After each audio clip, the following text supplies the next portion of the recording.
भाइयों बहनों, कोरोना महामारी के बावजूद देश के यशस्वी प्रधानमंत्री आदरणीय मोदी जी के प्रेरणा से, उनके प्रोत्साहन से और केंद्रीय खेल और युवा मंत्रालय के मंत्री श्री अनुराग ठाकुर जी के नेतृत्व में टोक्यो ओलंपिक में और टोक्यो पैरालंपिक में भारतीय खिलाड़ियों ने जो कार्य किया है, जो प्रदर्शन किया है, वो अब तक का सबसे बेहतरीन प्रदर्शन है।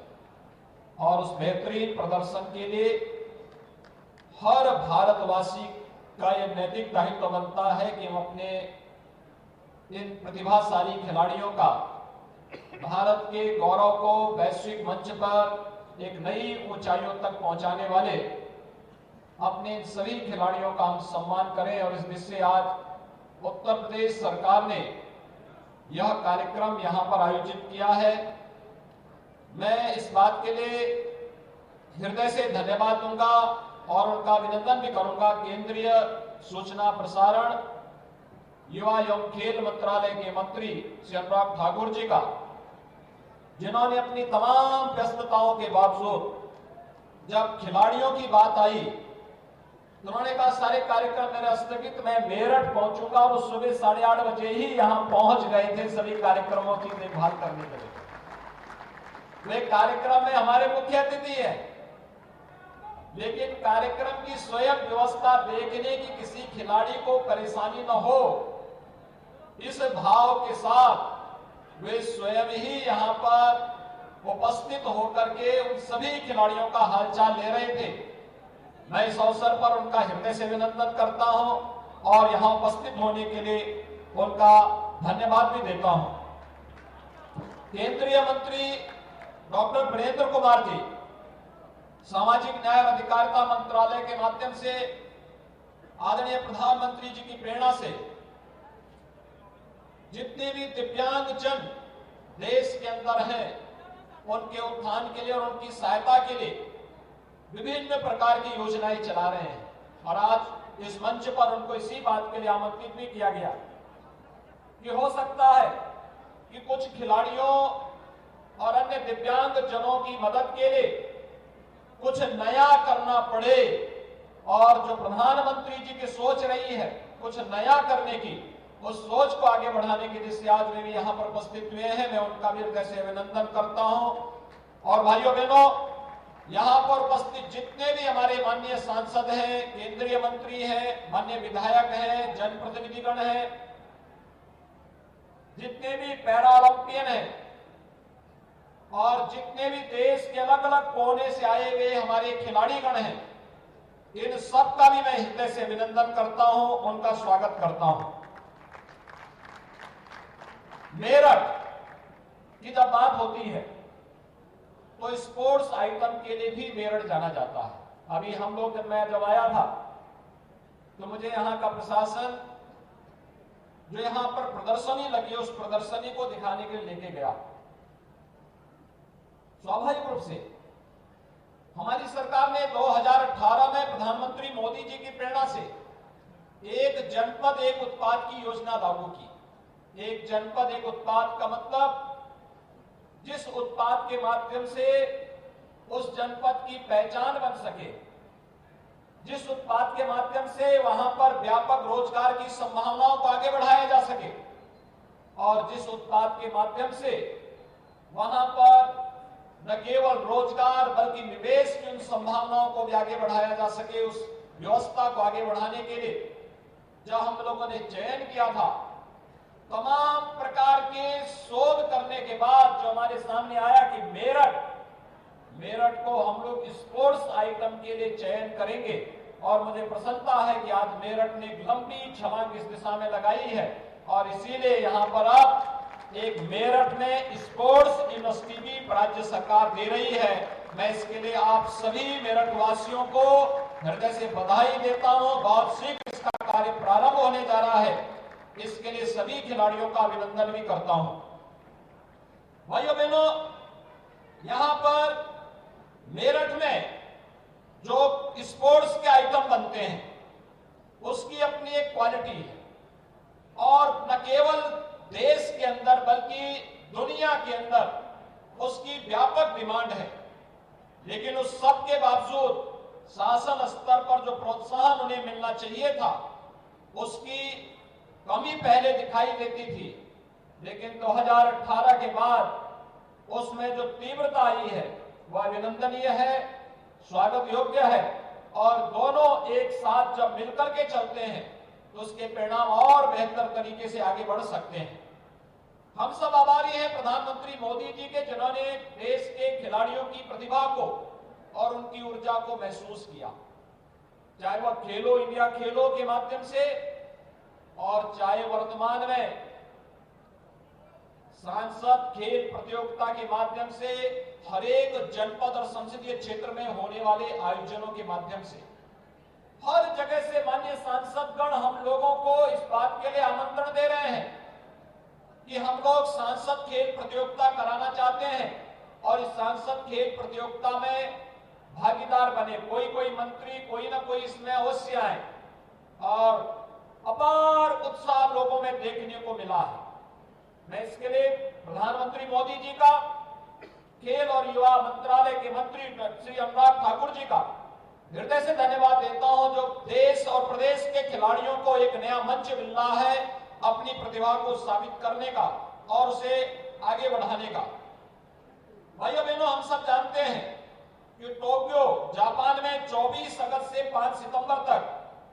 पैरालंपिक गेम्स 2020 का आयोजन हुआ और जिसमें भारत के 54 खिलाड़ियों ने 9 खेलों में प्रतिभाग करते हुए 5 स्वर्ण, 8 रजत और 6 कांस्य पदक यानी कुल 19 पदक प्राप्त कर देश का गौरव बढ़ाया। भारतीय दल के जो खिलाड़ी हैं उनमें 8 खिलाड़ी उत्तर प्रदेश के थे, जिसमें जिलाधिकारी गौतम बुद्ध नगर श्री सुभाष एलवाई ने बैडमिंटन में सिंगल्स वर्ग में रजत पदक और जनपद गौतम बुद्ध नगर के ही श्री प्रवीण कुमार ने एथलेटिक्स हाई जंप में रजत पदक अर्जित किया। भाइयों बहनों, सुभाष एलवाई उत्तर प्रदेश शासन के गौतम बुद्ध नगर के एक जिलाधिकारी हैं और जिलाधिकारी के रूप में मैंने उनको जिलाधिकारी के रूप में तब तैनाती दी जब कोरोना की दस्तक गौतम बुद्ध नगर जनपद में पड़ चुकी थी और उस कठिन चुनौती का सामना करते हुए कोरोना प्रबंधन का बेहतरीन उदाहरण, टीम वर्क का एक बेहतरीन उदाहरण उस जनपद में प्रस्तुत करते हुए जो प्रदर्शन टोक्यो पैरालंपिक में किया है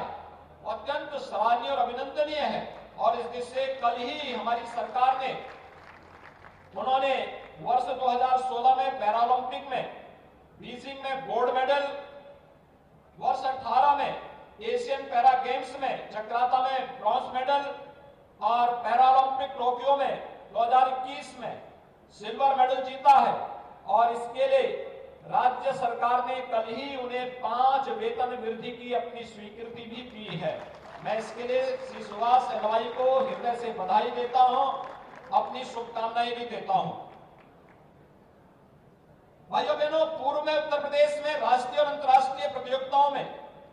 पदक अर्जित करने पर सामान्य खिलाड़ियों को ही पुरस्कार प्रदान किए जाने की व्यवस्था थी। हमारी सरकार ने माह सितंबर 2020 में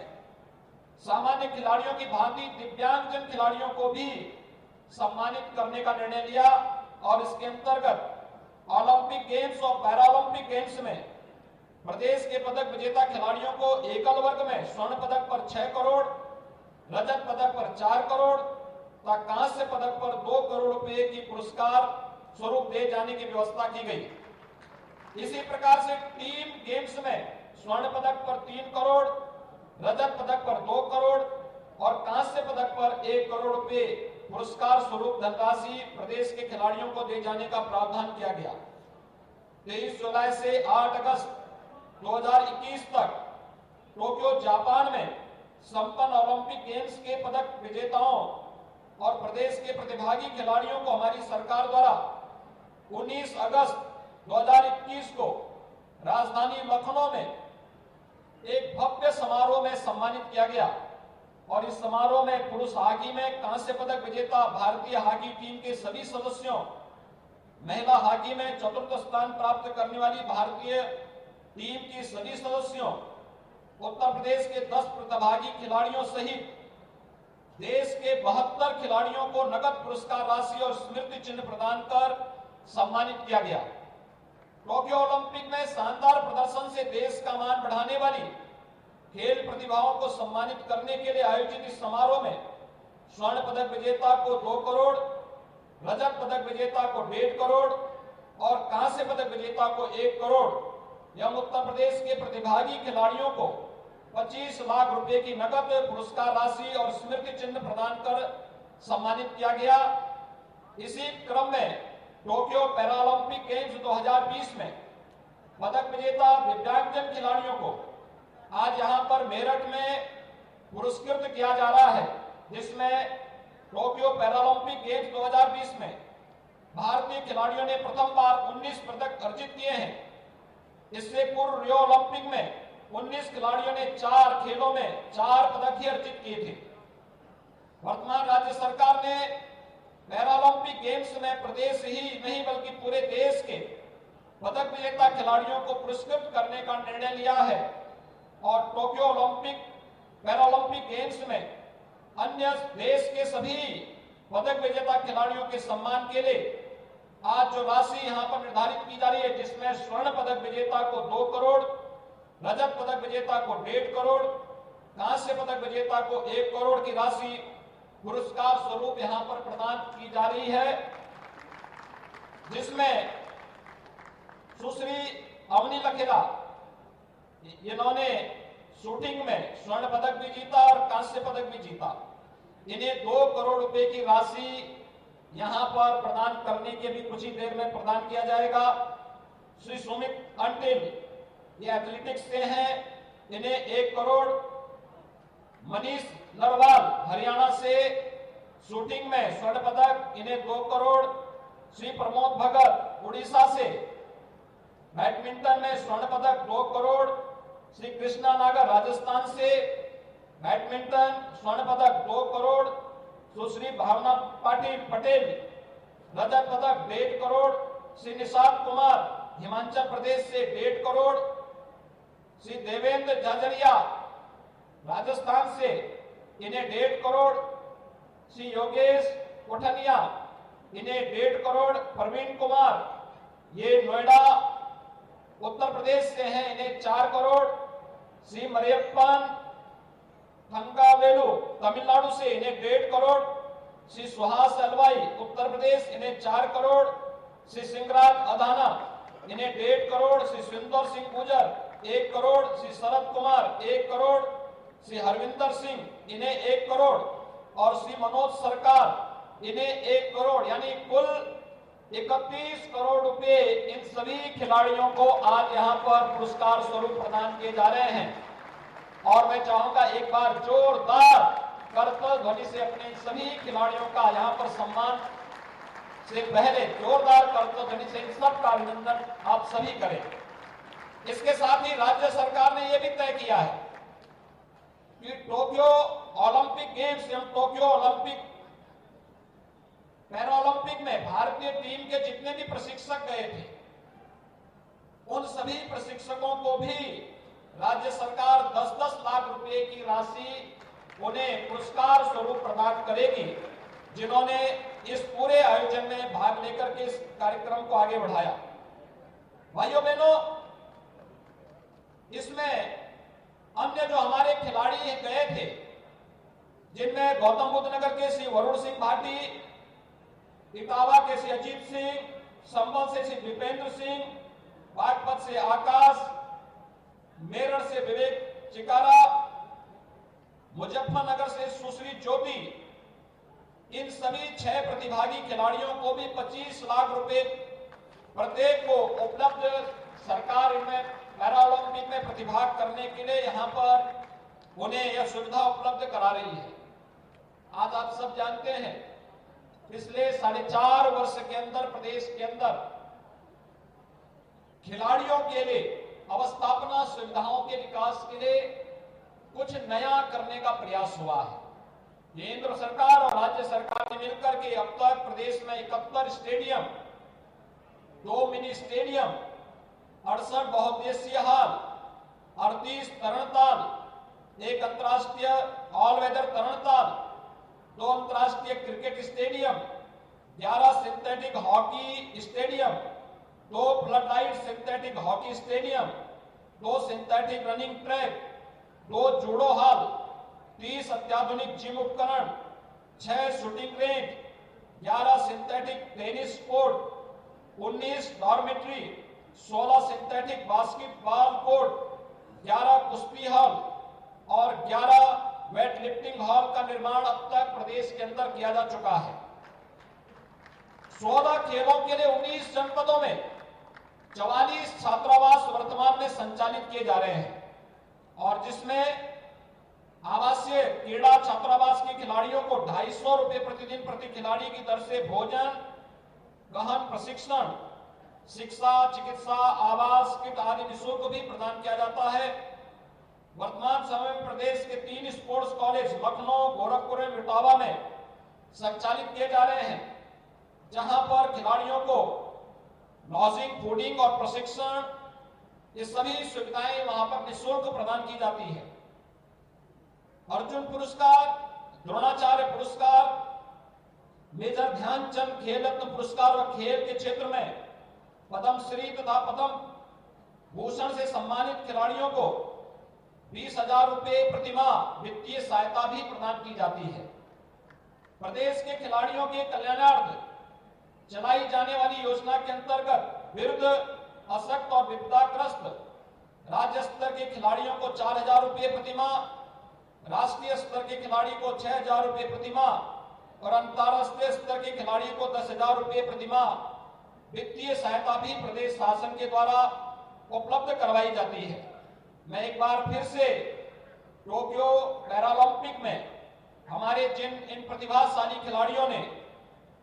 देश के लिए खेला है, देखिए खेल महत्वपूर्ण होता है और उस खेल में प्रतिभाग करना, अपनी शारीरिक दिव्यांगता को दरकिनार करते हुए, ये सचमुच अत्यंत अभिनंदनीय वो है कि अपनी शारीरिक दिव्यांगता को दरकिनार करते हुए देश के लिए जिस जज्बे के साथ कोरोना महामारी को धक्का बताते हुए इन खिलाड़ियों ने जो प्रदर्शन वहां पर किया है, भाइयों बहनों, अत्यंत अभिनंदनीय है। और जिन्होंने मेडल देश के लिए जीता है, उससे देश का गौरव बढ़ा है, प्रदेश का गौरव बढ़ा है। इसमें प्रदेश सरकार ने तय किया कि केवल प्रदेश के ही खिलाड़ी नहीं, खिलाड़ी देश के लिए खेलता है। हम सब देश के कारण हैं और देश हमारी पहचान है, इसलिए हम सब देश के सभी खिलाड़ियों को समान रूप से यहाँ पर सम्मान करेंगे। और आज इस सम्मान समारोह भारत का सर्वोच्च खेल पुरस्कार को प्रधानमंत्री जी ने मेजर ध्यानचंद जी के नाम पर घोषित किया है और उत्तर प्रदेश की यह पहली स्पोर्ट्स यूनिवर्सिटी भी मेजर ध्यानचंद के नाम पर जानी जाएगी। और इस अवसर पर मैं आप सभी खिलाड़ियों का एक बार फिर से अभिनंदन करता हूं। धन्यवाद। जय हिंद।